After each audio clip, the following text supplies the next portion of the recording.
माननीय माननीय मंत्री जी ने जो उत्तर दिया है, मैंने पूछा है कि भाई डॉक्टरों की कमी है तो कैसे विशेषज्ञ डॉक्टर रखे जाएंगे। तो माननीय मंत्री जी ने कहा कि 8,431 पद स्वीकृत हैं और 4,426 विशेषज्ञ चिकित्सकों के पद प्रदेश में स्वीकृत है अलग से। तो इसमें एक आंसर तो इनका पहले आया था, अभी कुछ दिन पहले क्वेश्चन पूछा था उमा शंकर सिंह जी ने, उसमें इन्होंने चिकित्सालयों में 19,011 विशेषज्ञ चिकित्सकों की बात की। अब आया है 8,031, इसमें कंट्रोवर्सी हो रही है। फिर जो भी माननीय नेता प्रतिपक्ष जी ने बोला, हमारे साथी विधायक जी ने बोला कि भाई डॉक्टरों की कमी है या नहीं। पहले सबसे पहले तो यही सवाल बनता है, आप किसी सीएससी पर जाते हैं, पीएससी पर जाते हैं, वहां सबसे पहले सबसे गंभीर जो परेशानी दिक्कत में व्यक्ति होता है सीएससी पीएससी पर पहुंचता बने। और सीएससी पीएससी पर हाल ऐसा है, ना वहां हड्डी का डॉक्टर है, ना वहां गायनी है, ना वहां रेडियोलॉजिस्ट तो पूरी की पूरी जगहों पे ही कहीं नहीं है, वहां नहीं, ना वहां पे सर्जन है, ना वहां पे अन्य कोई ऐसा विशेषज्ञ डॉक्टर है। हम माननीय मंत्री से पूछना चाह रहे हैं कि आपके मेडिकल कॉलेज और सीएससी पीएससी सहित जिला जो अस्पताल हैं उनमें आपके टोटल पद कितने स्वीकृत हैं विशेषज्ञ डॉक्टरों के, और उनके सापेक्ष पिछले सालों में आपने कितनी भर्तियां की हैं और कितने पद आपके सृजित किए गए। मैं एक और सवाल करूंगा, 2 सवाल पूछूंगा, उसके बाद में अनुपूरक की बात रखेंगे कि सरकार ने पिछले 23-24 में 400 पद निकाले विशेषज्ञ डॉक्टरों के, एक बार विज्ञापन निकला, दूसरी बार 500 से ज्यादा डॉक्टर्स का निकला। इसमें कितने डॉक्टर्स विशेषज्ञ आप लोगों ने भर्ती किए या कितना को चयन आप लोगों ने किया, ये माननीय मंत्री जी बता दें।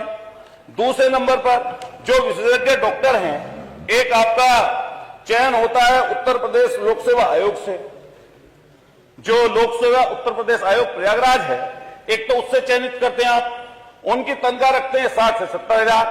एनएचआरएम जो है उससे आप लेते हैं, उससे आपने यहीं पर सदन में खड़े होकर कहा कि हम 5 लाख तक देना चाहते हैं।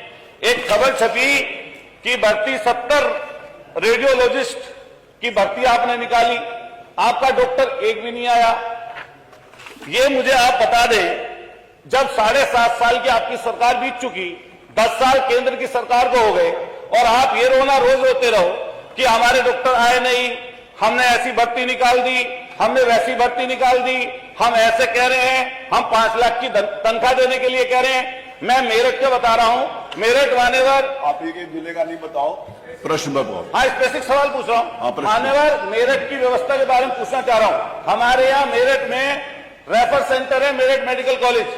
उस मेडिकल कॉलेज में आसपास के सारे जिलों के मरीज रेफर होकर पहुंचते हैं। जब वहां पर पहुंचते हैं मान्यवर, वो ऐसी स्थिति वहां पर बनी हुई है कि वो रेफर कर देते हैं हायर सेंटर, और उससे हायर सेंटर सिर्फ दिल्ली में है, इससे नीचे का नहीं है। और यहां तक की इतनी बुरी स्थिति है जिसके बारे में मैंने आपको अवगत कराया था। माननीय अध्यक्ष जी, आपकी परमिशन से कहना चाहता हूं, माननीय मंत्री से मैं व्यक्तिगत रूप से मिला और मिलने के बाद में मैंने अपने सीएससी फलावदा का जिक्र किया कि सीएससी को चले हुए 4 साल हो गए, वहां पर गायनी तक नहीं है। माननीय मंत्री जी ने आदेशित कर दिया, प्रश्न करोगे मैं मिला कि नहीं मिला, माननीय मंत्री जी ने आदेशित कर दिया, आज तक आपके कहने पे वहां पर एक डॉक्टर सीएमओ ने वहां पर नियुक्त नहीं किया, तो हम कैसे जानेंगे कि मंत्री जी आपका इकबाल बुलंद है। आपका इकबाल मुझे लग रहा है या तो दिल्ली पहुंच गया या प्रधान, आप प्रश्न पे आइए सीधा प्लीज। मैं पूछना चाहता हूं साफ स्पष्ट, जो आपने सीधा प्रश्न करिए, निकाला, मैं स्पष्ट पूछ रहा हूं, सीधा प्रश्न करिए, सवाल पूछ रहा हूं, सीधा आप स्पष्ट बता दीजिए कि आपने पिछले सालों में जब से आप मंत्री बने स्वास्थ्य विभाग के,